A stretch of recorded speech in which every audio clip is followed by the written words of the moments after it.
hatinya. Allah telah berfirman kepada nabi pilihannya, "Dan janganlah kamu tujukan kedua matamu kepada yang telah kami berikan kepada beberapa golongan dari mereka, sebagai bunga kehidupan dunia, untuk kami uji mereka dengannya, dan karunia Tuhanmu lebih baik dan lebih kekal." Quran Surah Taha ayat 131. Apabila timbul di dalam benakmu keinginan untuk menikah, padahal kau fakir dan miskin, dan kau tak mampu memenuhinya, maka bersabarlah dan berharaplah senantiasa akan kemudahan darinya, yang membuatmu berkeinginan seperti itu, atau yang mendapati keinginan semacam itu di dalam hatimu, niscaya Ia akan menolongmu, atau dengan memudahkanmu menanggung beban hidupmu itu, dengan mengaruniaimu kecukupan, mencerahkanmu dan memudahkanmu di dunia dan akhirat. Lalu Allah akan menyebutmu sabar dan mau bersyukur, karena kesabaranmu dan keridaanmu atas ketentuannya. Maka ditingkatkannya kesucian dan kekuatanmu. Dan Allah berjanji untuk senantiasa menambah karunia-Nya atas orang-orang yang bersyukur, sebagaimana firman-Nya, "Sesungguhnya jika kamu bersyukur, pasti kami akan menambah kepadamu, dan jika kamu mengingkari, maka sesungguhnya azabku sangat pedih." Quran Surah Ibrahim ayat 7. Maka bersabarlah, tentanglah hawa nafsumu, dan berpegang teguhlah pada perintah-perintahnya. Ridalah atas takdir yang maha kuasa, dan berharaplah akan ridha dan karunia-Nya. Sungguh Allah sendiri telah berfirman, "Hanya orang-orang yang bersabarlah yang akan menerima ganjaran mereka tanpa batas." Quran Surah Az-Zumar ayat 10. Syekh Abdul Qadir Al-Jailani, lahir pada tahun 1077 Masehi, 469 Hijriah, di mana saat kelahirannya sang ibu sudah mencapai usia 60 tahun di sebuah tempat bernama Jailan. Itulah mengapa di belakang namanya terdapat julukan Al-Jailani, karena sesuai kebiasaan penduduk Arab masa itu, yang biasa menambahkan nama mereka sesuai dengan tempat tinggalnya. Syekh Abdul Qadir Al-Jailani wafat pada malam Sabtu, 10 Rabiul Awal 561 Hijriah, di usianya yang ke-90 tahun dikarenakan sakit ringan dalam waktu yang relatif singkat. Seorang ulama Ibnul Imad menyebutkan, bahwa nama lengkap Syekh ini adalah Abdul Qadir bin Abi Soleh bin Janaki Dausat bin Abi Abdillah Abdullah bin Yahya, bin Muhammad bin Daud bin Musa bin Abdullah bin Musa Al-Huzi bin Abdullah Al-Hims, bin Al-Hasan Al-Musana bin Al-Hasan bin Ali bin Abi Tholib Al-Jailani. Dalam usia 18 tahun, ia sudah meninggalkan Jilan menuju Baghdad pada tahun 488 Hijriah, 1095 Masehi. Karena tidak diterima belajar di Madrasah Nizamiyah Baghdad, yang waktu itu dipimpin Ahmad Al-Ghazali, yang menggantikan saudaranya Abu Hamid Al-Ghazali. Di Baghdad dia belajar kepada beberapa orang ulama seperti Ibnu Aqil, Abul Hattad, Abul Husain Al-Farah, dan juga Abu Sa'ad Al-Muharrimisaim. Dia menimba ilmu pada ulama-ulama tersebut hingga mampu menguasai ilmu-ilmu usyul, dan juga perbedaan-perbedaan pendapat para ulama. Dengan kemampuan itu, Abu Sa'ad Al-Muharrimi yang membangun sekolah kecil-kecilan di daerah Babul Azaj, menyerahkan pengelolaan sekolah itu sepenuhnya kepada Syekh Abdul Qadir Al-Jailani. Ia mengelola sekolah ini dengan sungguh-sungguh, bermukim di sana sambil memberikan nasihat kepada orang-orang di sekitar sekolah tersebut. Banyak orang yang bertaubat setelah mendengar nasihatnya, banyak pula orang yang bersimpati kepada dia, lalu datang menimba ilmu di sekolahnya hingga sekolah itu tidak mampu menampung lagi. Syekh Abdul Qadir Al-Jailani, nama asli beliau ialah Muhyiddin Abu Muhammad Abdul Qadir. Beliau adalah keturunan Rasulullah, melalui putri baginda Siti Fatimah Al-Zahra. Beliau adalah seorang ahli sufi yang tidak asing lagi di dunia Islam, sehingga terdapat satu aliran tarikat yang diasaskannya yaitu Tarikat Qadariyah. Tulisan, nasihat dan buah pikiran beliau berkenaan dengan ketuhanan dan tasawuf senantiasa mendapat perhatian, dan menjadi rujukan walaupun beliau telah wafat lebih kurang 900 tahun yang lampau. Sebagai seorang ulama terkenal di masa lalu, hingga kini pun masih dikenang oleh kaum muslimin di seluruh dunia, karena kesolihannya dan keilmuannya yang sangat tinggi dalam bidang ilmu dan hikmah, terutama bidang tasawuf dalam Islam. Begitu juga nasihat beliau masih terdengar dan jadi panutan bagi sebagian besar kaum muslim dunia. Sungguh indah mengenang beliau karena kesalehannya, nasihatnya juga amalan soleh beliau. Nasihat Syekh Abdul Qadir Al-Jailani sungguh begitu dalam maknanya dan isinya yang mengisi ruang hati. Berikut akan dibacakan beberapa nasihat-nasihat beliau sebagai berikut. Makhluk dan halik tidak berkumpul. Dunia dan akhirat juga tidaklah berkumpul dalam satu hati. Ada kalanya makhluk dan ada kalanya halik di hatimu.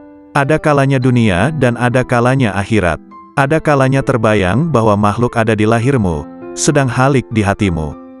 Dunia di tanganmu sedang akhirat di hatimu. Adapun di dalam hati, kedua-duanya tidak berkumpul. Lihatlah kepada jiwamu dan pilihkan untuknya. Jika ia menghendaki dunia maka keluarlah akhirat dari hatimu.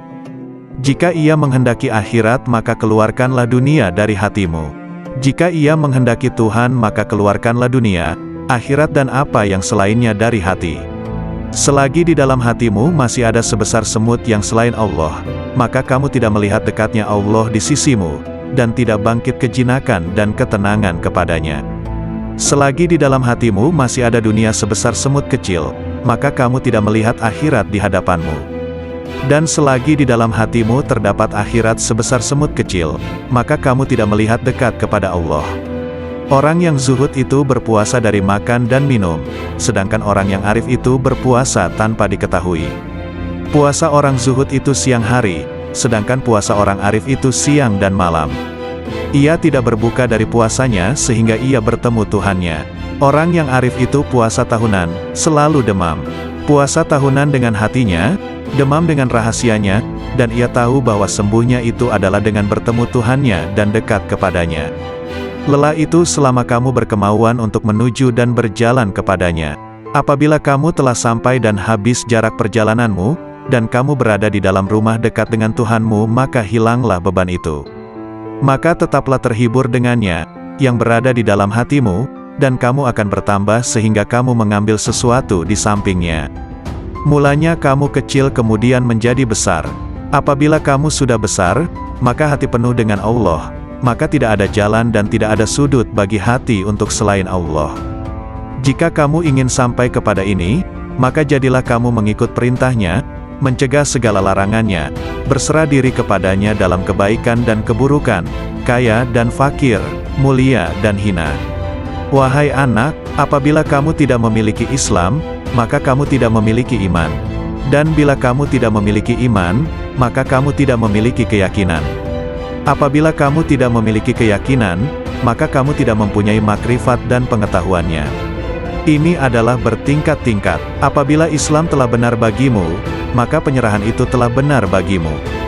Jadilah kamu orang yang berserah diri kepada Allah dalam seluruh keadaanmu, disertai dengan memelihara batas-batas sarak dan menepati sarak itu.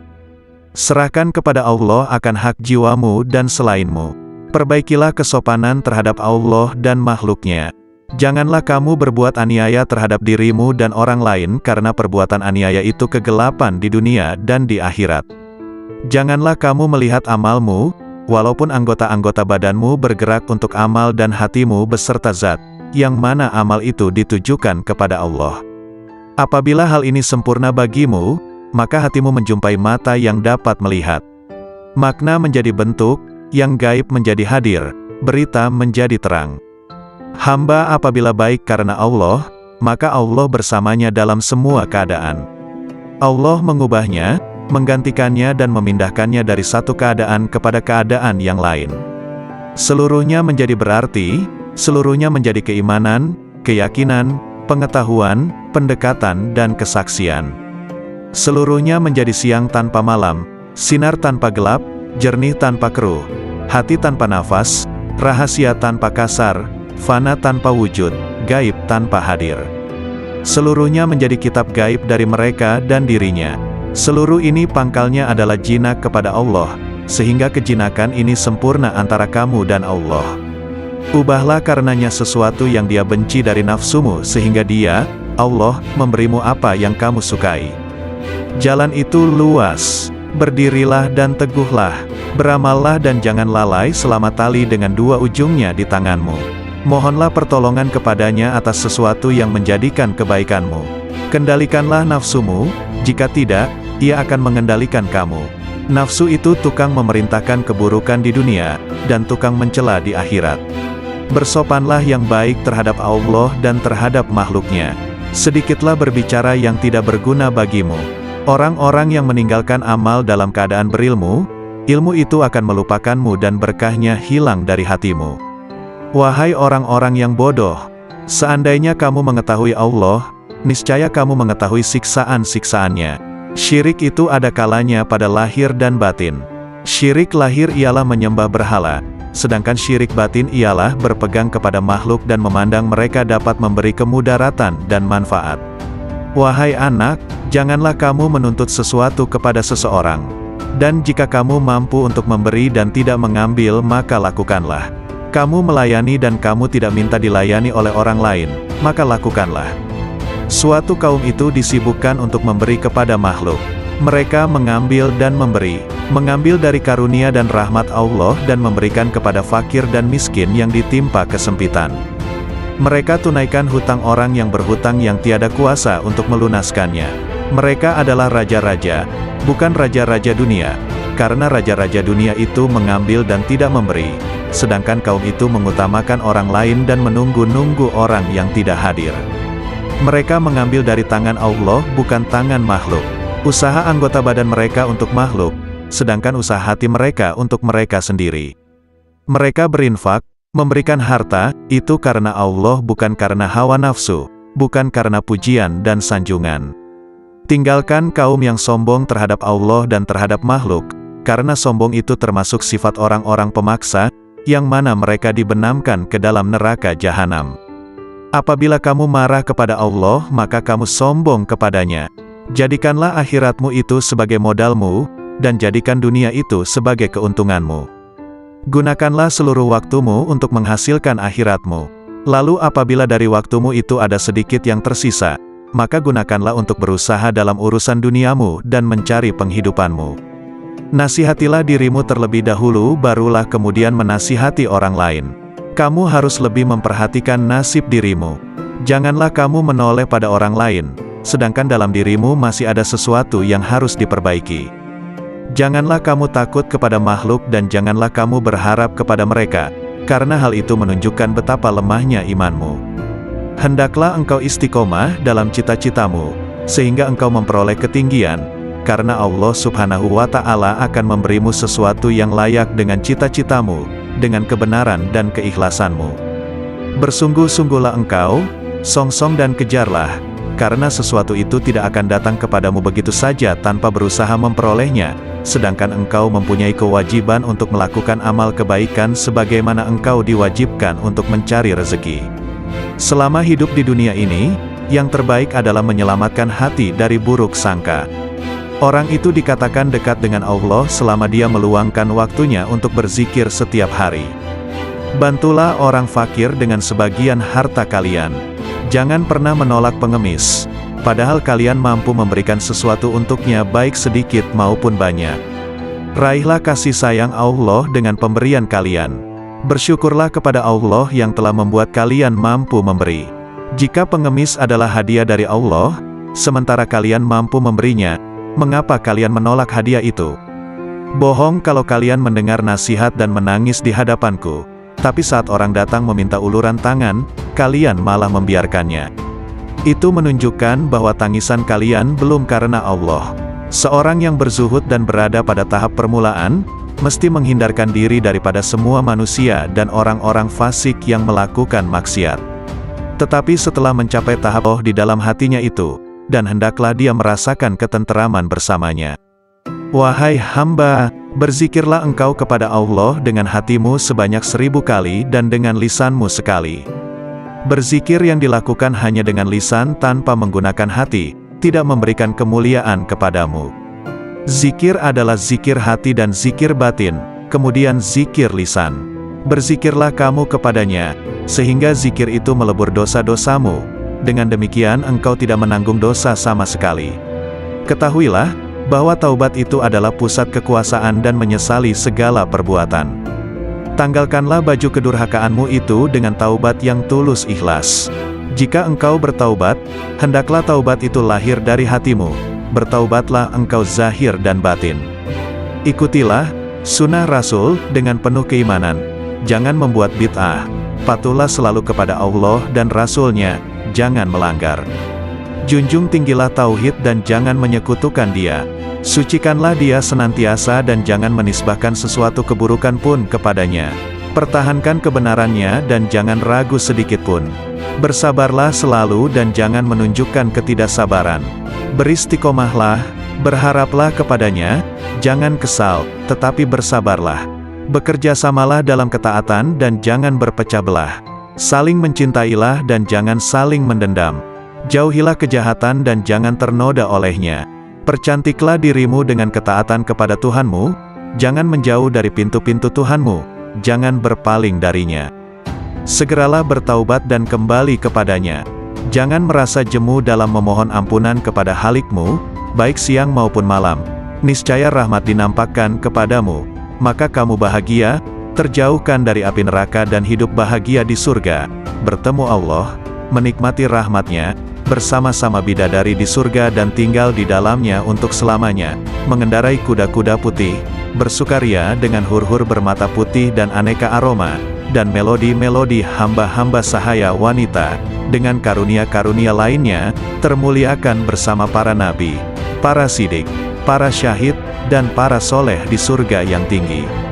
Bila kau melihat dunia ini, berada di tangan mereka, dengan segala hiasan, dan tipuannya, dengan segala bisa mematikannya, yang tampak lembut sentuhannya, padahal, sebenarnya mematikan bagi yang menyentuhnya, mengecoh mereka, dan membuat mereka mengabaikan kemudaratan tipu daya dan janji-janji palsunya. Bila kau lihat semua ini, berlakulah bagai orang yang melihat seseorang menuruti nalurinya, menonjolkan diri, dan karenanya, mengeluarkan bau busuk. Bila kau enggan memperhatikan kebusukannya, dan menutup hidung dari bau busuk itu, begitu pula kau berlaku terhadap dunia.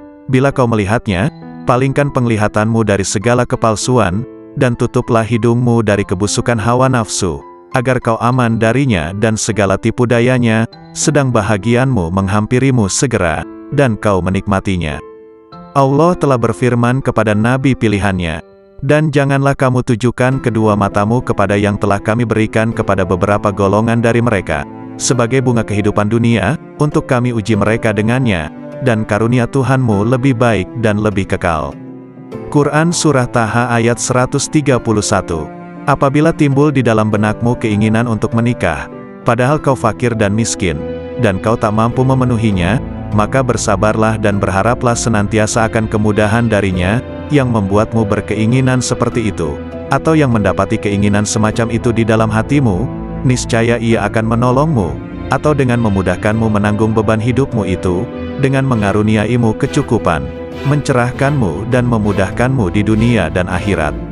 Lalu Allah akan menyebutmu sabar dan mau bersyukur, karena kesabaranmu dan keridaanmu atas ketentuannya. Maka ditingkatkannya kesucian dan kekuatanmu. Dan Allah berjanji untuk senantiasa menambah karunia-Nya atas orang-orang yang bersyukur, sebagaimana firman-Nya. Sesungguhnya jika kamu bersyukur, pasti kami akan menambah kepadamu, dan jika kamu mengingkari, maka sesungguhnya azabku sangat pedih. Quran Surah Ibrahim ayat 7.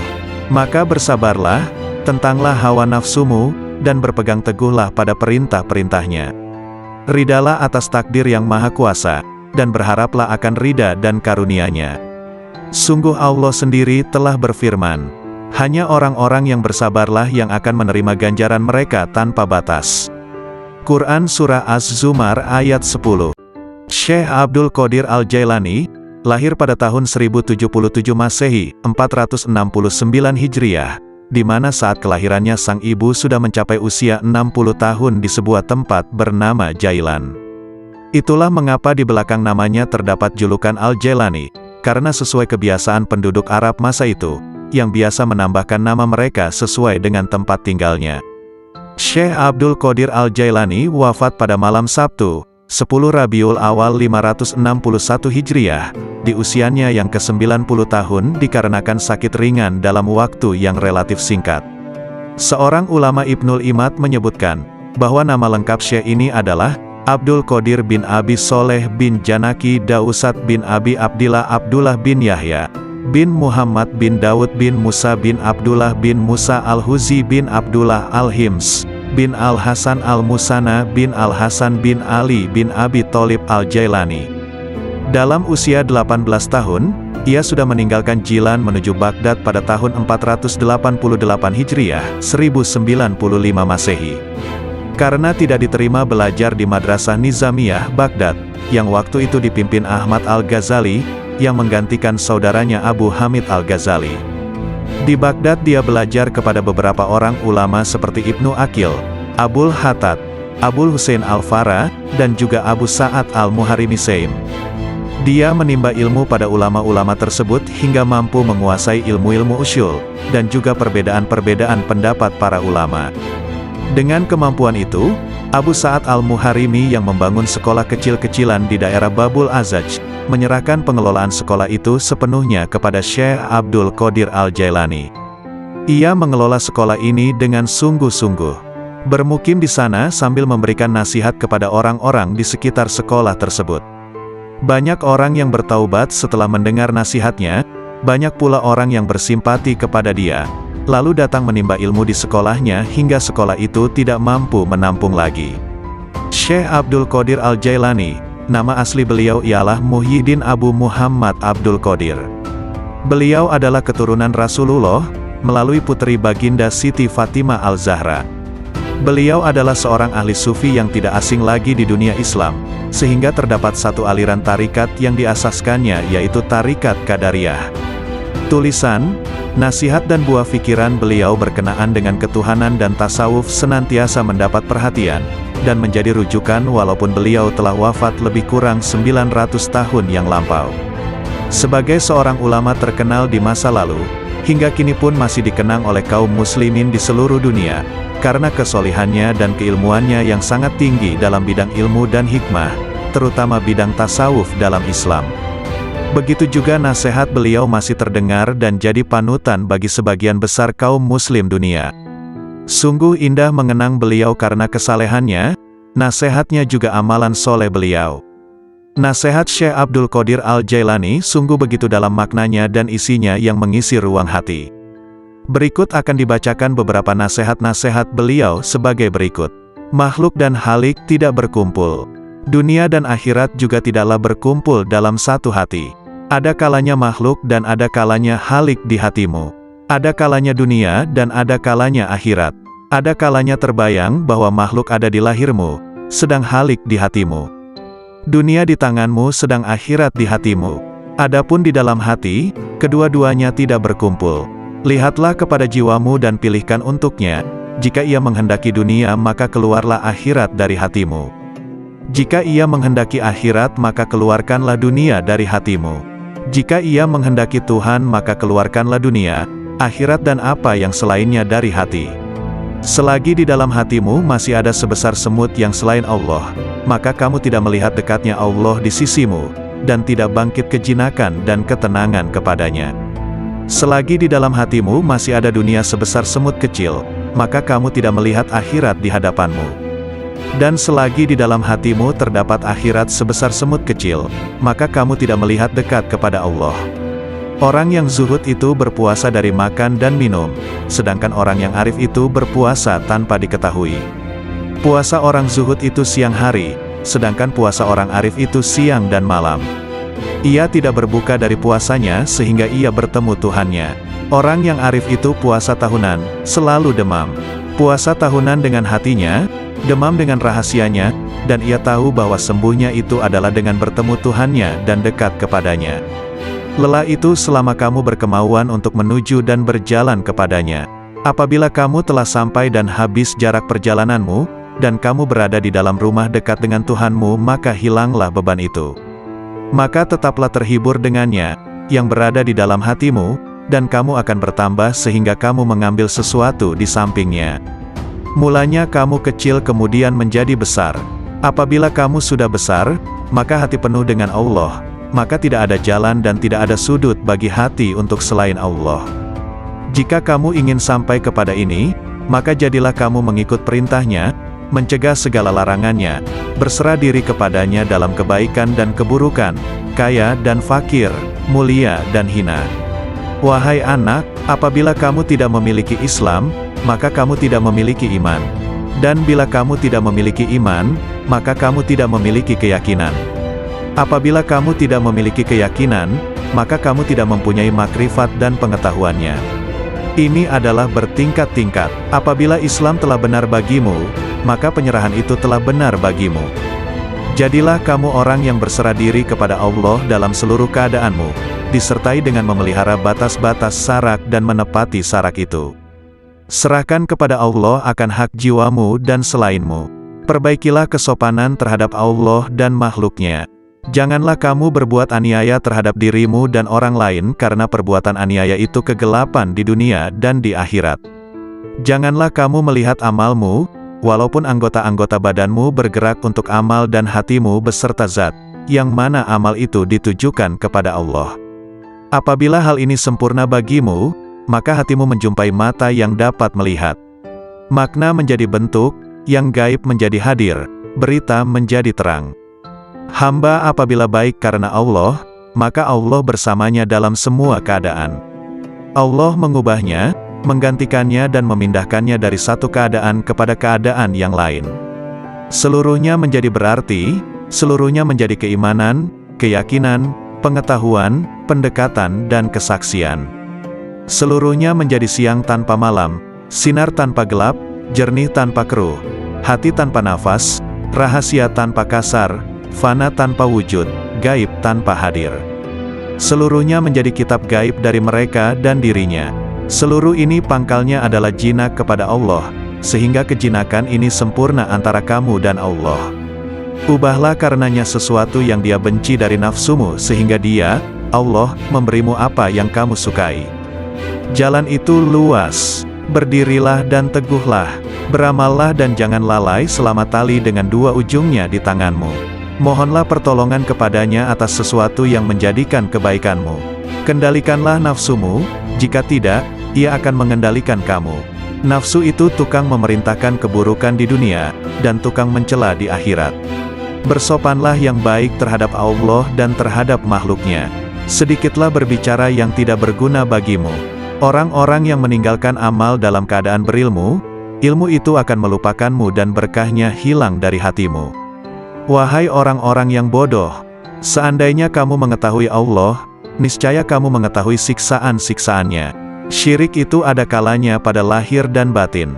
Syirik lahir ialah menyembah berhala, sedangkan syirik batin ialah berpegang kepada makhluk dan memandang mereka dapat memberi kemudaratan dan manfaat. Wahai anak, janganlah kamu menuntut sesuatu kepada seseorang. Dan jika kamu mampu untuk memberi dan tidak mengambil, maka lakukanlah. Kamu melayani dan kamu tidak minta dilayani oleh orang lain, maka lakukanlah.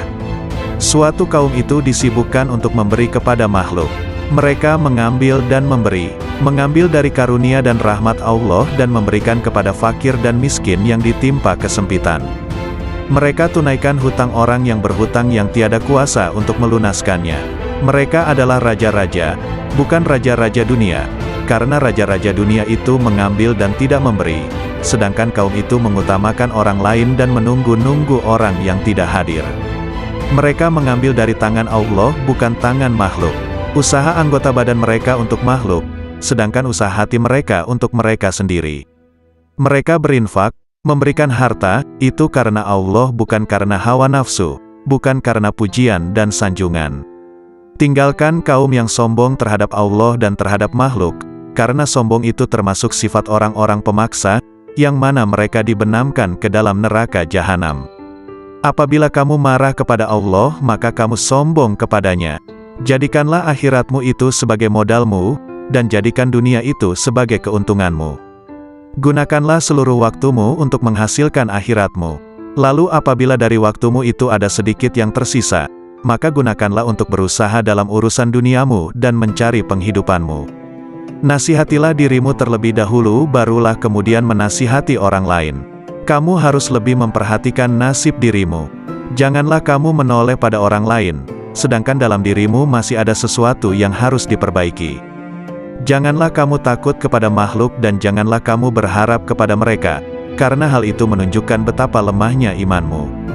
Hendaklah engkau istiqomah dalam cita-citamu, sehingga engkau memperoleh ketinggian, karena Allah Subhanahu wa Ta'ala akan memberimu sesuatu yang layak dengan cita-citamu, dengan kebenaran dan keikhlasanmu. Bersungguh-sungguhlah engkau, songsong dan kejarlah, karena sesuatu itu tidak akan datang kepadamu begitu saja tanpa berusaha memperolehnya, sedangkan engkau mempunyai kewajiban untuk melakukan amal kebaikan sebagaimana engkau diwajibkan untuk mencari rezeki. Selama hidup di dunia ini, yang terbaik adalah menyelamatkan hati dari buruk sangka. Orang itu dikatakan dekat dengan Allah selama dia meluangkan waktunya untuk berzikir setiap hari. Bantulah orang fakir dengan sebagian harta kalian. Jangan pernah menolak pengemis, padahal kalian mampu memberikan sesuatu untuknya baik sedikit maupun banyak. Raihlah kasih sayang Allah dengan pemberian kalian. Bersyukurlah kepada Allah yang telah membuat kalian mampu memberi.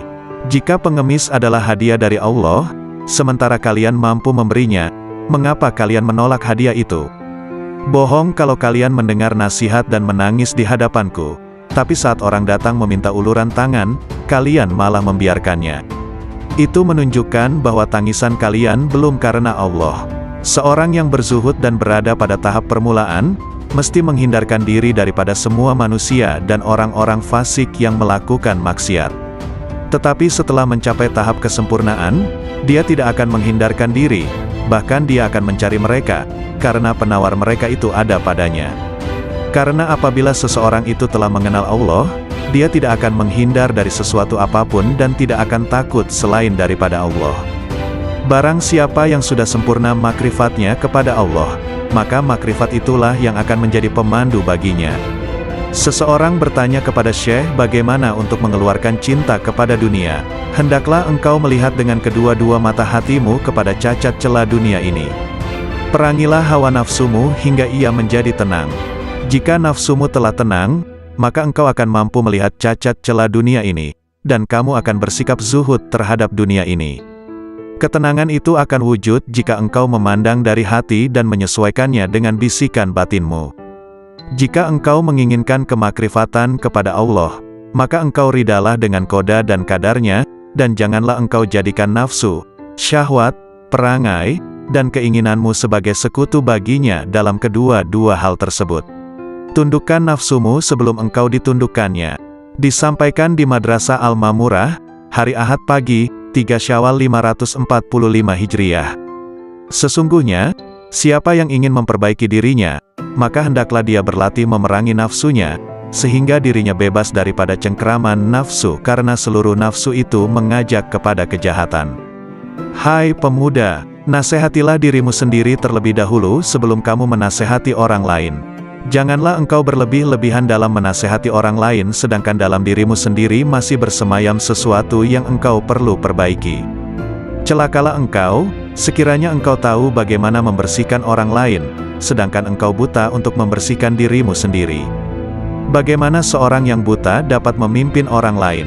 Wahai hati, wahai roh, wahai manusia, wahai jin, wahai orang-orang yang berharap kepada Maharaja, marilah kita ketuk pintu Maharaja.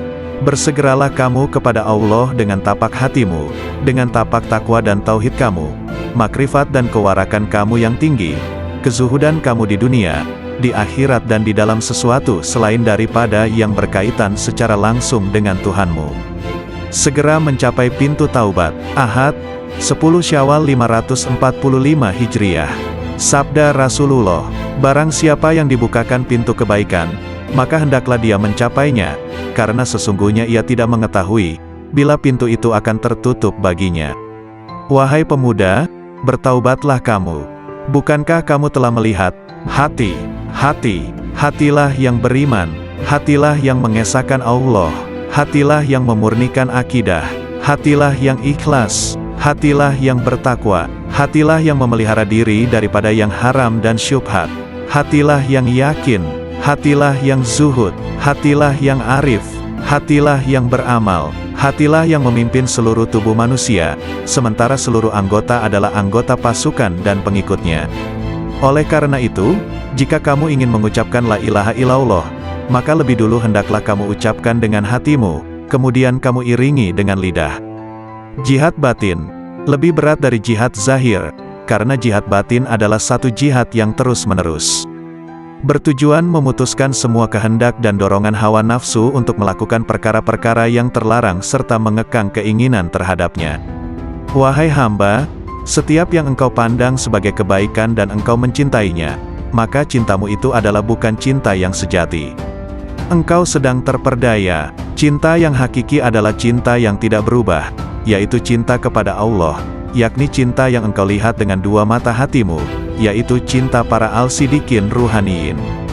Mereka tidak mencintai dengan keimanan mereka, tetapi dengan keyakinan dan mata hati mereka.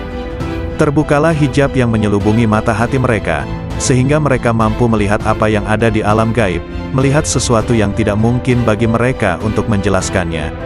Ketahuilah bahwa para guru amal dan guru ilmu akan menunjukkan engkau jalan menuju Allah. Langkah tahap pertama ialah dengan perkataan, dan pada tahap kedua ialah dengan mengamalkannya. Dengan cara ini, engkau akan bertemu dengan Allah. Beramallah engkau kepadanya dan janganlah engkau mengharapkan pahala yang banyak. Beramallah dengan tujuan untuk mencapai dan meraih keridaannya serta kedekatan kepadanya. Pahala adalah keridaannya kepadamu dan kedekatanmu kepadanya dunia dan akhirat. Peringkat pertama ialah engkau belajar kepada makhluk berkenaan hukum. Kemudian pada peringkat kedua hendaklah engkau belajar dari Halik mengenai ilmu laduni, yakni ilmu-ilmu yang khusus untuk hati dan batin. Oleh karena itu carilah guru yang mursyid, karena engkau tidak dapat belajar tanpa guru. Barang siapa di antara kamu yang ingin menghidupkan hatinya, maka hendaklah dia membiasakan berzikir kepada Allah di dalam hatinya itu, dan hendaklah dia merasakan ketenteraman bersamanya. Wahai hamba, berzikirlah engkau kepada Allah dengan hatimu sebanyak 1000 kali dan dengan lisanmu sekali. Berzikir yang dilakukan hanya dengan lisan tanpa menggunakan hati, tidak memberikan kemuliaan kepadamu. Zikir adalah zikir hati dan zikir batin, kemudian zikir lisan. Berzikirlah kamu kepadanya, sehingga zikir itu melebur dosa-dosamu. Dengan demikian engkau tidak menanggung dosa sama sekali. Ketahuilah, bahwa taubat itu adalah pusat kekuasaan dan menyesali segala perbuatan. Tanggalkanlah baju kedurhakaanmu itu dengan taubat yang tulus ikhlas. Jika engkau bertaubat, hendaklah taubat itu lahir dari hatimu. Bertaubatlah engkau zahir dan batin. Ikutilah sunnah Rasul dengan penuh keimanan. Jangan membuat bid'ah. Patuhlah selalu kepada Allah dan Rasul-Nya, jangan melanggar. Junjung tinggilah tauhid dan jangan menyekutukan Dia. Sucikanlah Dia senantiasa dan jangan menisbahkan sesuatu keburukan pun kepadanya. Pertahankan kebenarannya dan jangan ragu sedikit pun. Bersabarlah selalu dan jangan menunjukkan ketidaksabaran. Beristiqomahlah, berharaplah kepadanya, jangan kesal, tetapi bersabarlah. Bekerjasamalah dalam ketaatan dan jangan berpecah belah. Saling mencintailah dan jangan saling mendendam. Jauhilah kejahatan dan jangan ternoda olehnya. Percantiklah dirimu dengan ketaatan kepada Tuhanmu, jangan menjauh dari pintu-pintu Tuhanmu, jangan berpaling darinya. Segeralah bertaubat dan kembali kepadanya. Jangan merasa jemu dalam memohon ampunan kepada Halikmu, baik siang maupun malam. Niscaya rahmat dinampakkan kepadamu. Maka kamu bahagia, terjauhkan dari api neraka dan hidup bahagia di surga, bertemu Allah, menikmati rahmat-Nya, bersama-sama bidadari di surga dan tinggal di dalamnya untuk selamanya, mengendarai kuda-kuda putih, bersukaria dengan hur-hur bermata putih dan aneka aroma, dan melodi-melodi hamba-hamba sahaya wanita, dengan karunia-karunia lainnya, termuliakan bersama para nabi, para sidik, para syahid, dan para soleh di surga yang tinggi. Bila kau melihat dunia ini, berada di tangan mereka, dengan segala hiasan, dan tipuannya, dengan segala bisa mematikannya, yang tampak lembut sentuhannya, padahal, sebenarnya mematikan bagi yang menyentuhnya, mengecoh mereka, dan membuat mereka mengabaikan kemudaratan tipu daya dan janji-janji palsunya. Bila kau lihat semua ini, berlakulah bagai orang yang melihat seseorang menuruti nalurinya, menonjolkan diri, dan karenanya, mengeluarkan bau busuk. Bila kau enggan memperhatikan kebusukannya, dan menutup hidung dari bau busuk itu, begitu pula kau berlaku terhadap dunia. Bila kau melihatnya, palingkan penglihatanmu dari segala kepalsuan, dan tutuplah hidungmu dari kebusukan hawa nafsu. agar kau aman darinya dan segala tipu dayanya, sedang bahagianmu menghampirimu segera, dan kau menikmatinya. Allah telah berfirman kepada nabi pilihannya, dan janganlah kamu tujukan kedua matamu kepada yang telah kami berikan kepada beberapa golongan dari mereka, sebagai bunga kehidupan dunia, untuk kami uji mereka dengannya, dan karunia Tuhanmu lebih baik dan lebih kekal. Quran Surah Taha ayat 131. Apabila timbul di dalam benakmu keinginan untuk menikah, padahal kau fakir dan miskin, dan kau tak mampu memenuhinya, maka bersabarlah dan berharaplah senantiasa akan kemudahan darinya, yang membuatmu berkeinginan seperti itu, atau yang mendapati keinginan semacam itu di dalam hatimu, niscaya ia akan menolongmu, atau dengan memudahkanmu menanggung beban hidupmu itu, dengan mengaruniaimu kecukupan, mencerahkanmu dan memudahkanmu di dunia dan akhirat.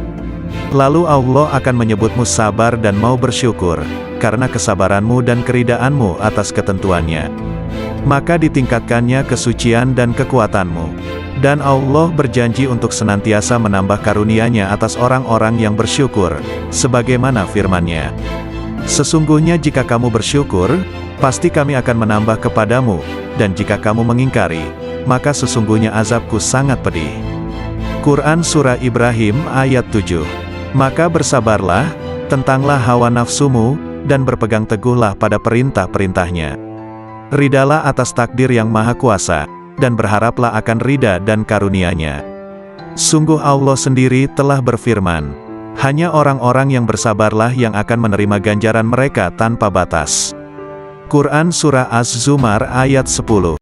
Syekh Abdul Qadir Al-Jailani, lahir pada tahun 1077 Masehi, 469 Hijriah, di mana saat kelahirannya sang ibu sudah mencapai usia 60 tahun di sebuah tempat bernama Jailan.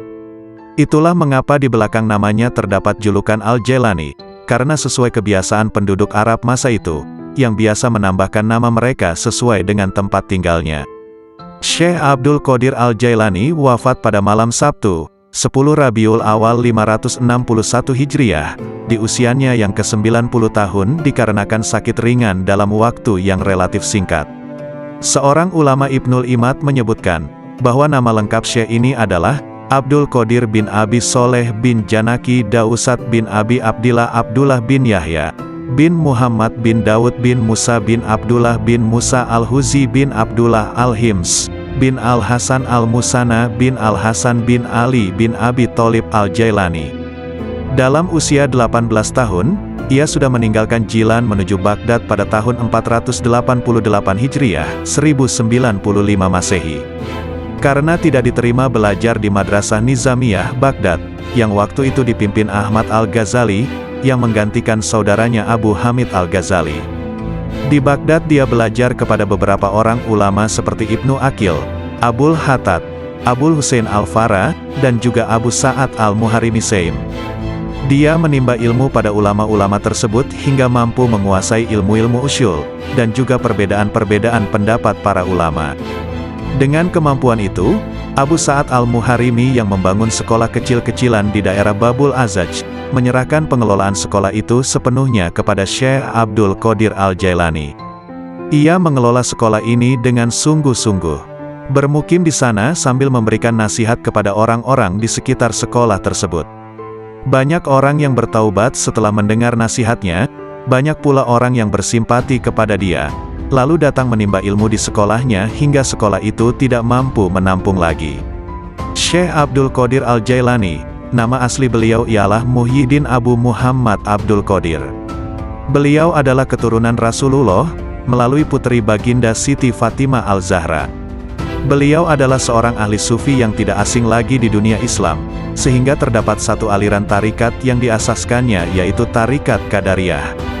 Tulisan, nasihat dan buah pikiran beliau berkenaan dengan ketuhanan dan tasawuf senantiasa mendapat perhatian, dan menjadi rujukan walaupun beliau telah wafat lebih kurang 900 tahun yang lampau. Sebagai seorang ulama terkenal di masa lalu, hingga kini pun masih dikenang oleh kaum muslimin di seluruh dunia, karena kesolihannya dan keilmuannya yang sangat tinggi dalam bidang ilmu dan hikmah, terutama bidang tasawuf dalam Islam. Begitu juga nasihat beliau masih terdengar dan jadi panutan bagi sebagian besar kaum muslim dunia. Sungguh indah mengenang beliau karena kesalehannya, nasihatnya juga amalan soleh beliau. Nasihat Syekh Abdul Qadir Al-Jailani sungguh begitu dalam maknanya dan isinya yang mengisi ruang hati. Berikut akan dibacakan beberapa nasihat-nasihat beliau sebagai berikut. Makhluk dan halik tidak berkumpul. Dunia dan akhirat juga tidaklah berkumpul dalam satu hati. Ada kalanya makhluk dan ada kalanya halik di hatimu. Ada kalanya dunia dan ada kalanya akhirat. Ada kalanya terbayang bahwa makhluk ada di lahirmu, sedang halik di hatimu. Dunia di tanganmu sedang akhirat di hatimu. Adapun di dalam hati, kedua-duanya tidak berkumpul. Lihatlah kepada jiwamu dan pilihkan untuknya. Jika ia menghendaki dunia maka keluarlah akhirat dari hatimu. Jika ia menghendaki akhirat maka keluarkanlah dunia dari hatimu.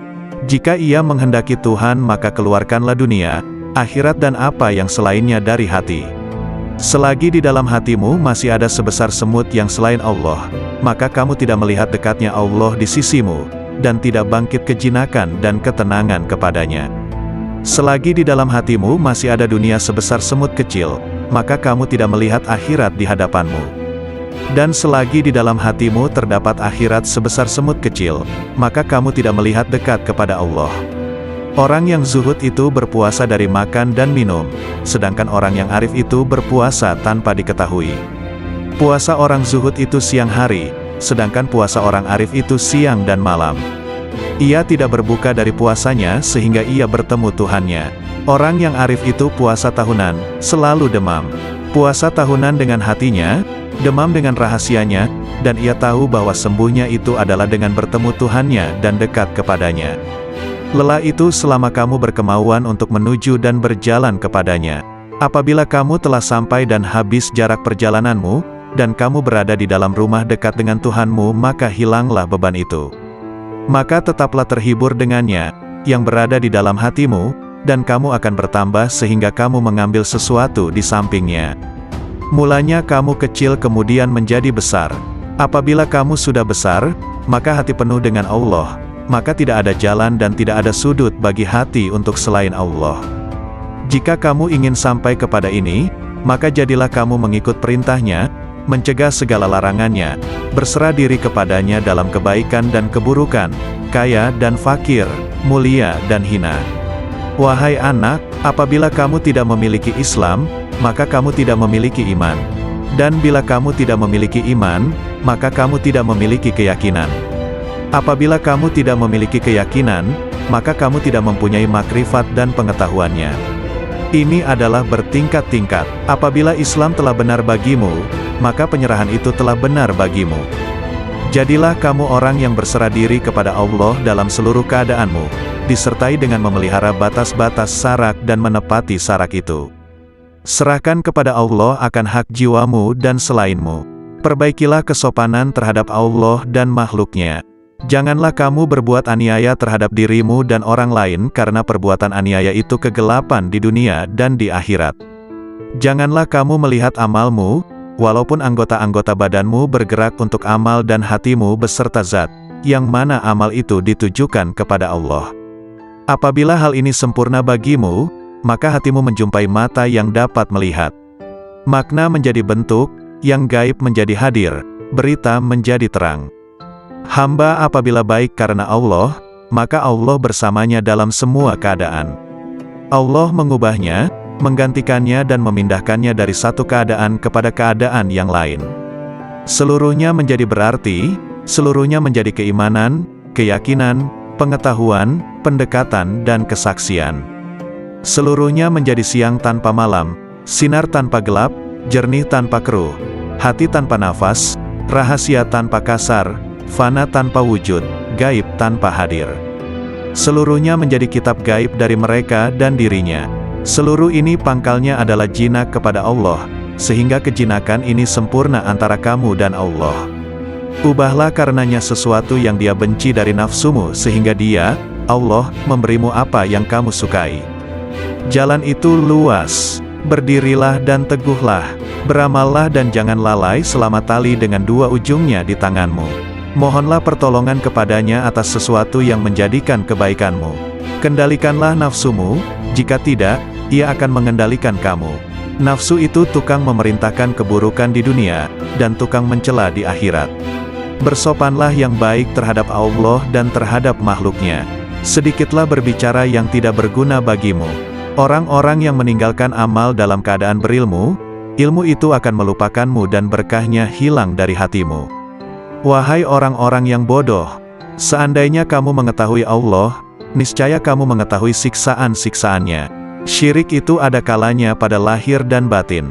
Syirik lahir ialah menyembah berhala, sedangkan syirik batin ialah berpegang kepada makhluk dan memandang mereka dapat memberi kemudaratan dan manfaat. Wahai anak, janganlah kamu menuntut sesuatu kepada seseorang. Dan jika kamu mampu untuk memberi dan tidak mengambil, maka lakukanlah. Kamu melayani dan kamu tidak minta dilayani oleh orang lain, maka lakukanlah. Suatu kaum itu disibukkan untuk memberi kepada makhluk. Mereka mengambil dan memberi, mengambil dari karunia dan rahmat Allah dan memberikan kepada fakir dan miskin yang ditimpa kesempitan. Mereka tunaikan hutang orang yang berhutang yang tiada kuasa untuk melunaskannya. Mereka adalah raja-raja, bukan raja-raja dunia, karena raja-raja dunia itu mengambil dan tidak memberi, sedangkan kaum itu mengutamakan orang lain dan menunggu-nunggu orang yang tidak hadir. Mereka mengambil dari tangan Allah, bukan tangan makhluk. Usaha anggota badan mereka untuk makhluk, sedangkan usaha hati mereka untuk mereka sendiri. Mereka berinfak, memberikan harta, itu karena Allah bukan karena hawa nafsu, bukan karena pujian dan sanjungan. Tinggalkan kaum yang sombong terhadap Allah dan terhadap makhluk, karena sombong itu termasuk sifat orang-orang pemaksa, yang mana mereka dibenamkan ke dalam neraka jahanam. Apabila kamu marah kepada Allah, maka kamu sombong kepadanya. Jadikanlah akhiratmu itu sebagai modalmu, dan jadikan dunia itu sebagai keuntunganmu. Gunakanlah seluruh waktumu untuk menghasilkan akhiratmu. Lalu apabila dari waktumu itu ada sedikit yang tersisa, maka gunakanlah untuk berusaha dalam urusan duniamu dan mencari penghidupanmu. Nasihatilah dirimu terlebih dahulu, barulah kemudian menasihati orang lain. Kamu harus lebih memperhatikan nasib dirimu. Janganlah kamu menoleh pada orang lain, sedangkan dalam dirimu masih ada sesuatu yang harus diperbaiki. Janganlah kamu takut kepada makhluk dan janganlah kamu berharap kepada mereka, karena hal itu menunjukkan betapa lemahnya imanmu.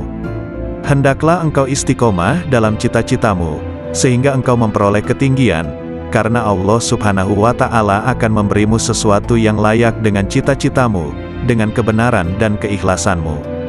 Bersungguh-sungguhlah engkau, songsong dan kejarlah, karena sesuatu itu tidak akan datang kepadamu begitu saja tanpa berusaha memperolehnya, sedangkan engkau mempunyai kewajiban untuk melakukan amal kebaikan sebagaimana engkau diwajibkan untuk mencari rezeki. Selama hidup di dunia ini, yang terbaik adalah menyelamatkan hati dari buruk sangka.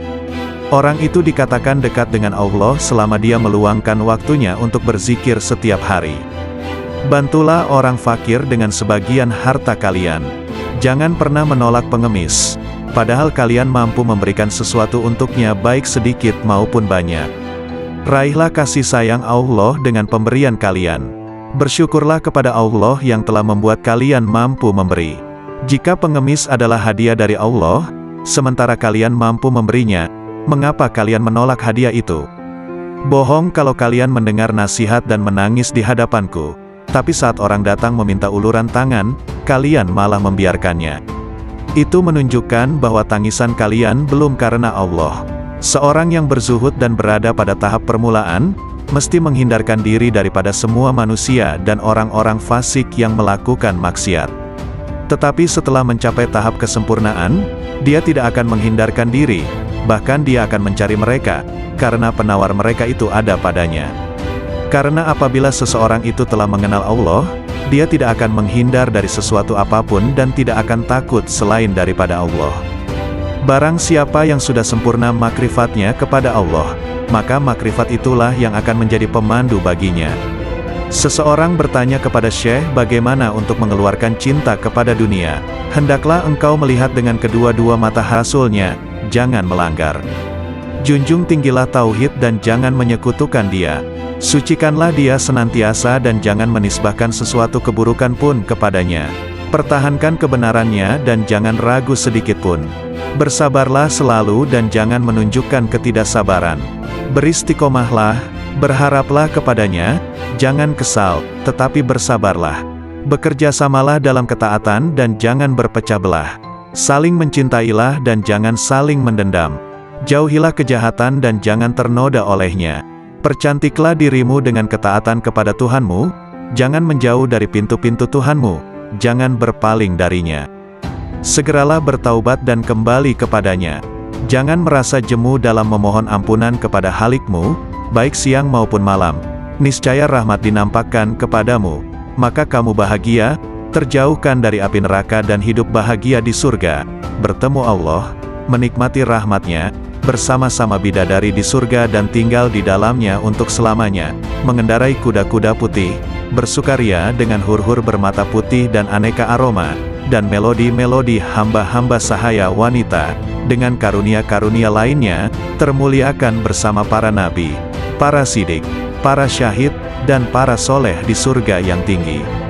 Bila kau melihat dunia ini, berada di tangan mereka, dengan segala hiasan, dan tipuannya, dengan segala bisa mematikannya, yang tampak lembut sentuhannya, padahal, sebenarnya mematikan bagi yang menyentuhnya, mengecoh mereka, dan membuat mereka mengabaikan kemudaratan tipu daya dan janji-janji palsunya. Bila kau lihat semua ini, berlakulah bagai orang yang melihat seseorang menuruti nalurinya, menonjolkan diri, dan karenanya, mengeluarkan bau busuk. Bila kau enggan memperhatikan kebusukannya, dan menutup hidung dari bau busuk itu, begitu pula kau berlaku terhadap dunia.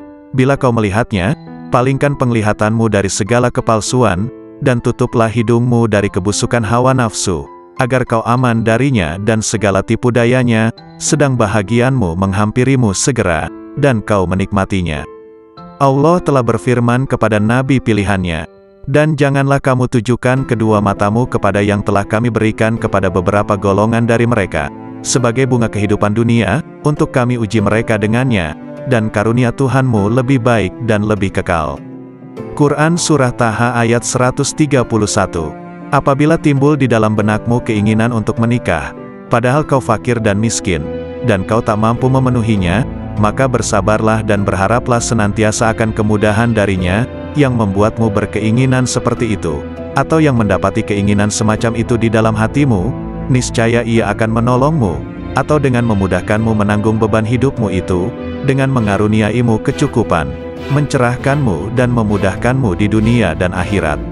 Lalu Allah akan menyebutmu sabar dan mau bersyukur, karena kesabaranmu dan keridaanmu atas ketentuannya.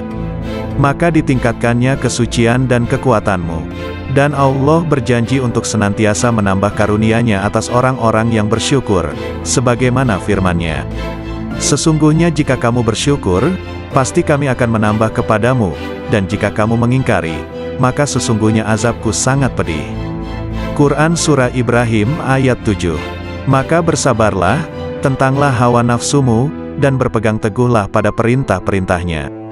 Ridalah atas takdir yang maha kuasa, dan berharaplah akan ridha dan karunia-Nya. Sungguh Allah sendiri telah berfirman, hanya orang-orang yang bersabarlah yang akan menerima ganjaran mereka tanpa batas. Quran Surah Az-Zumar ayat 10.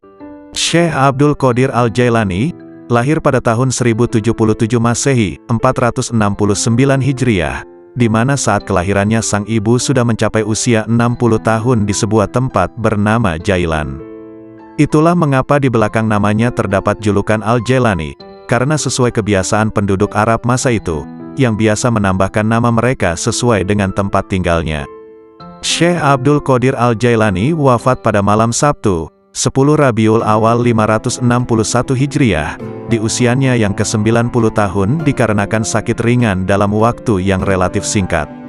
Seorang ulama Ibnul Imad menyebutkan, bahwa nama lengkap Syekh ini adalah, Abdul Qadir bin Abi Soleh bin Janaki Dausat bin Abi Abdillah Abdullah bin Yahya, bin Muhammad bin Daud bin Musa bin Abdullah bin Musa Al-Huzi bin Abdullah Al-Hims, bin Al-Hasan Al-Musana bin Al-Hasan bin Ali bin Abi Tholib Al-Jailani, Dalam usia 18 tahun, ia sudah meninggalkan Jilan menuju Baghdad pada tahun 488 Hijriah, 1095 Masehi.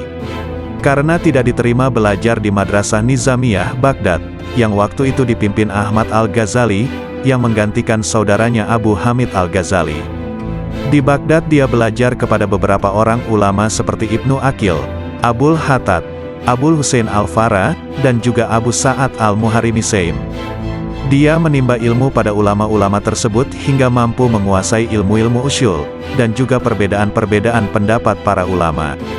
Dengan kemampuan itu, Abu Sa'ad Al-Muharrimi yang membangun sekolah kecil-kecilan di daerah Babul Azaj, menyerahkan pengelolaan sekolah itu sepenuhnya kepada Syekh Abdul Qadir Al-Jailani. Ia mengelola sekolah ini dengan sungguh-sungguh. Bermukim di sana sambil memberikan nasihat kepada orang-orang di sekitar sekolah tersebut. Banyak orang yang bertaubat setelah mendengar nasihatnya, banyak pula orang yang bersimpati kepada dia, lalu datang menimba ilmu di sekolahnya hingga sekolah itu tidak mampu menampung lagi. Syekh Abdul Qadir Al-Jailani, nama asli beliau ialah Muhyiddin Abu Muhammad Abdul Qadir. Beliau adalah keturunan Rasulullah, melalui putri baginda Siti Fatimah Al-Zahra. Beliau adalah seorang ahli sufi yang tidak asing lagi di dunia Islam, sehingga terdapat satu aliran tarikat yang diasaskannya yaitu Tarikat Qadariyah. Tulisan, nasihat dan buah pikiran beliau berkenaan dengan ketuhanan dan tasawuf senantiasa mendapat perhatian, dan menjadi rujukan walaupun beliau telah wafat lebih kurang 900 tahun yang lampau. Sebagai seorang ulama terkenal di masa lalu, hingga kini pun masih dikenang oleh kaum muslimin di seluruh dunia, karena kesolihannya dan keilmuannya yang sangat tinggi dalam bidang ilmu dan hikmah, terutama bidang tasawuf dalam Islam. Begitu juga nasihat beliau masih terdengar dan jadi panutan bagi sebagian besar kaum muslim dunia. Sungguh indah mengenang beliau karena kesalehannya, nasihatnya juga amalan soleh beliau. Nasihat Syekh Abdul Qadir Al-Jailani sungguh begitu dalam maknanya dan isinya yang mengisi ruang hati. Berikut akan dibacakan beberapa nasihat-nasihat beliau sebagai berikut. Makhluk dan halik tidak berkumpul. Dunia dan akhirat juga tidaklah berkumpul dalam satu hati. Ada kalanya makhluk dan ada kalanya halik di hatimu. Ada kalanya dunia dan ada kalanya akhirat. Ada kalanya terbayang bahwa makhluk ada di lahirmu, sedang halik di hatimu. Dunia di tanganmu sedang akhirat di hatimu.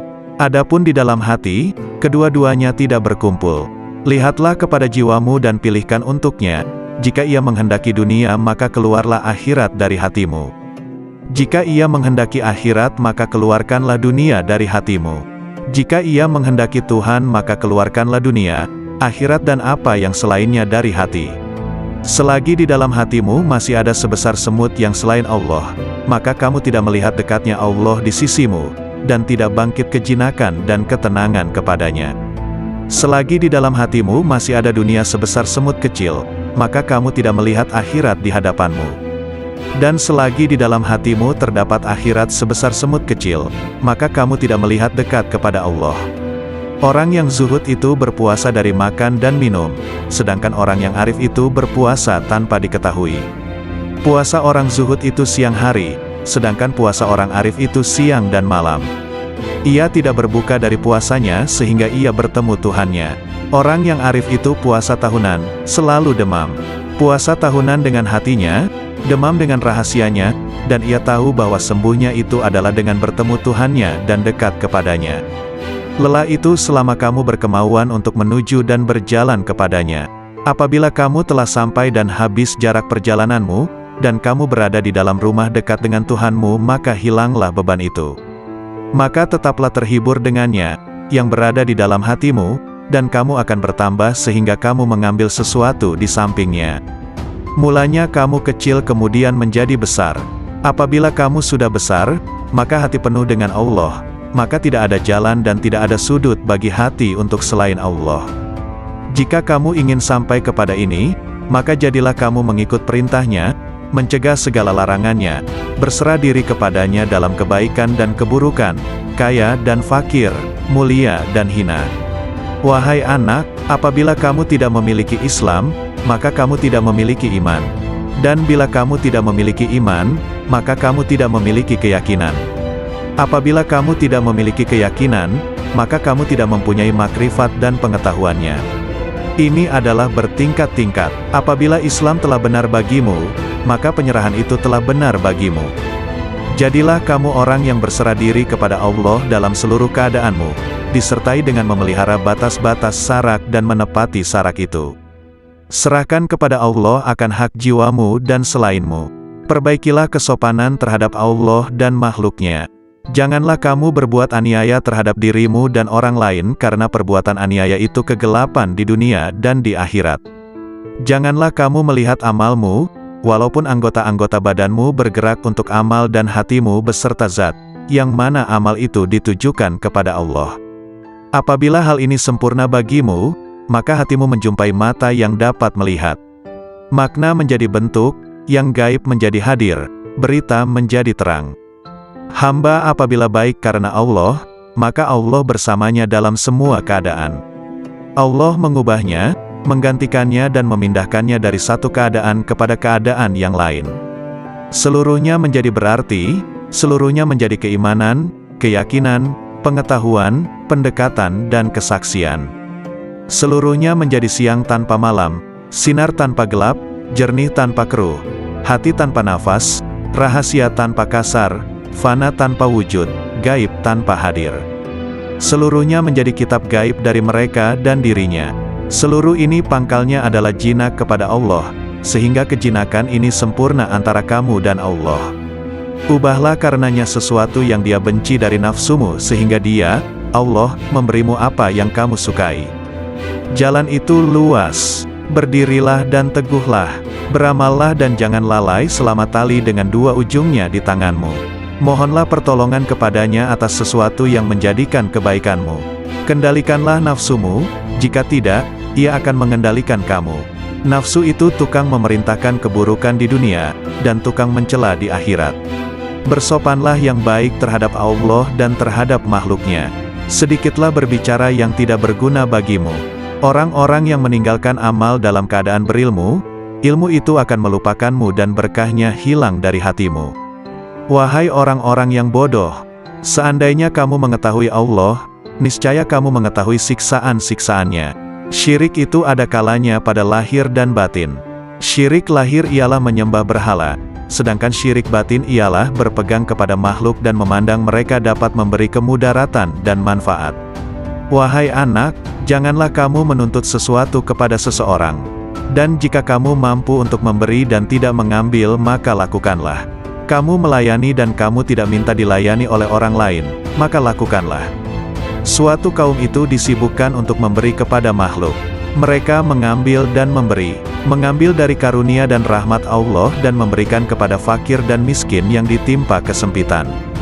Mereka tunaikan hutang orang yang berhutang yang tiada kuasa untuk melunaskannya. Mereka adalah raja-raja, bukan raja-raja dunia, karena raja-raja dunia itu mengambil dan tidak memberi, sedangkan kaum itu mengutamakan orang lain dan menunggu-nunggu orang yang tidak hadir. Mereka mengambil dari tangan Allah bukan tangan makhluk. Usaha anggota badan mereka untuk makhluk, sedangkan usaha hati mereka untuk mereka sendiri. Mereka berinfak, memberikan harta, itu karena Allah bukan karena hawa nafsu, bukan karena pujian dan sanjungan. Tinggalkan kaum yang sombong terhadap Allah dan terhadap makhluk, karena sombong itu termasuk sifat orang-orang pemaksa, yang mana mereka dibenamkan ke dalam neraka jahanam. Apabila kamu marah kepada Allah, maka kamu sombong kepadanya. Jadikanlah akhiratmu itu sebagai modalmu, dan jadikan dunia itu sebagai keuntunganmu. Gunakanlah seluruh waktumu untuk menghasilkan akhiratmu. Lalu apabila dari waktumu itu ada sedikit yang tersisa, maka gunakanlah untuk berusaha dalam urusan duniamu dan mencari penghidupanmu. Nasihatilah dirimu terlebih dahulu, barulah kemudian menasihati orang lain. Kamu harus lebih memperhatikan nasib dirimu. Janganlah kamu menoleh pada orang lain, sedangkan dalam dirimu masih ada sesuatu yang harus diperbaiki. Janganlah kamu takut kepada makhluk dan janganlah kamu berharap kepada mereka, karena hal itu menunjukkan betapa lemahnya imanmu. Hendaklah engkau istiqomah dalam cita-citamu, sehingga engkau memperoleh ketinggian, karena Allah Subhanahu wa Ta'ala akan memberimu sesuatu yang layak dengan cita-citamu, dengan kebenaran dan keikhlasanmu. Bersungguh-sungguhlah engkau, songsong dan kejarlah, karena sesuatu itu tidak akan datang kepadamu begitu saja tanpa berusaha memperolehnya, sedangkan engkau mempunyai kewajiban untuk melakukan amal kebaikan sebagaimana engkau diwajibkan untuk mencari rezeki. Selama hidup di dunia ini, yang terbaik adalah menyelamatkan hati dari buruk sangka. Orang itu dikatakan dekat dengan Allah selama dia meluangkan waktunya untuk berzikir setiap hari. Bantulah orang fakir dengan sebagian harta kalian. Jangan pernah menolak pengemis, padahal kalian mampu memberikan sesuatu untuknya baik sedikit maupun banyak. Raihlah kasih sayang Allah dengan pemberian kalian. Bersyukurlah kepada Allah yang telah membuat kalian mampu memberi.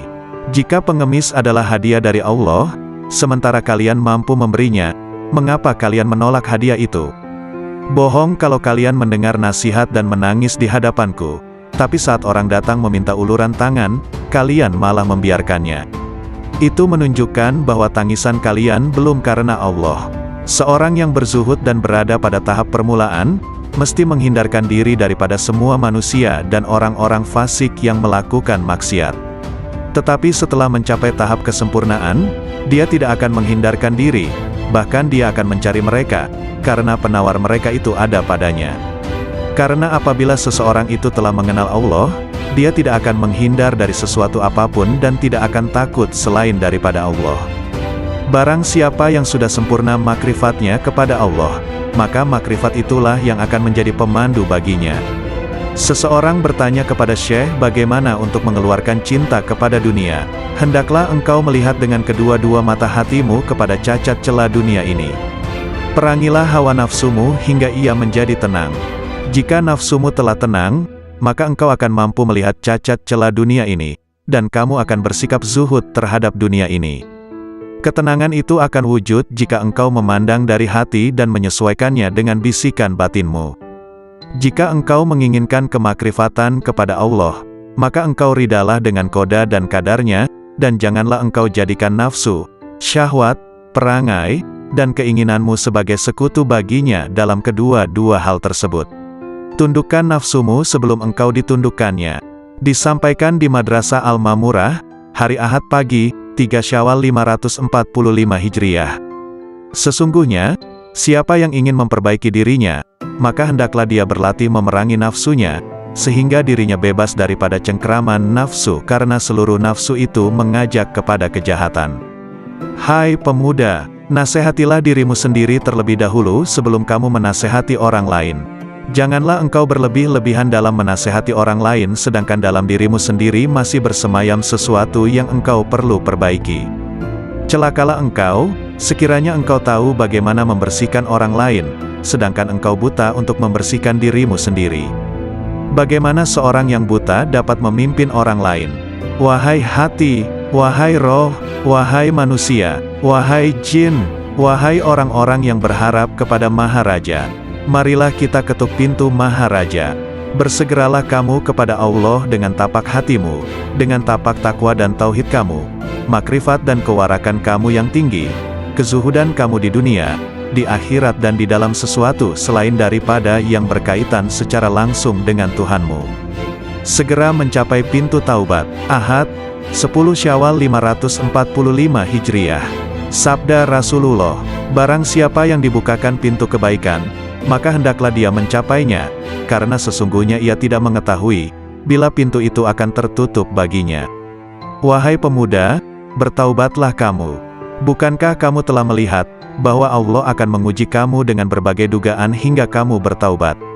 Sementara engkau tidak berpikir, malahan engkau bertahan dalam kedurhakaanmu itu. Senantiasa rida dengan Allah. Tetaplah engkau untuk senantiasa rida dengan Allah, dalam keadaan petaka atau sengsara, dalam keadaan miskin atau kaya, dalam keadaan susah atau senang, dalam keadaan sehat atau sakit, dalam keadaan buruk atau baik, ketika memperoleh yang engkau kehendaki atau tidak. Aku tidak tahu obat apa yang sesuai untukmu, selain daripada menyerahkan diri sepenuhnya kepada Allah yang Al-Haq. Jika Dia menetapkan sesuatu yang merugikan kamu, janganlah kamu benci kepadanya, serta jangan pula kamu menjauhkan diri daripadanya. Karena semua itu adalah ujian dan cobaan terhadapmu.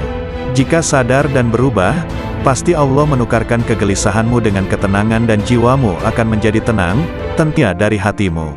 Jika ia menghendaki Tuhan maka keluarkanlah dunia, akhirat dan apa yang selainnya dari hati. Selagi di dalam hatimu masih ada sebesar semut yang selain Allah, maka kamu tidak melihat dekatnya Allah di sisimu, dan tidak bangkit kejinakan dan ketenangan kepadanya. Selagi di dalam hatimu masih ada dunia sebesar semut kecil, maka kamu tidak melihat akhirat di hadapanmu. Dan selagi di dalam hatimu terdapat akhirat sebesar semut kecil, maka kamu tidak melihat dekat kepada Allah. Orang yang zuhud itu berpuasa dari makan dan minum, sedangkan orang yang arif itu berpuasa tanpa diketahui. Puasa orang zuhud itu siang hari, sedangkan puasa orang arif itu siang dan malam.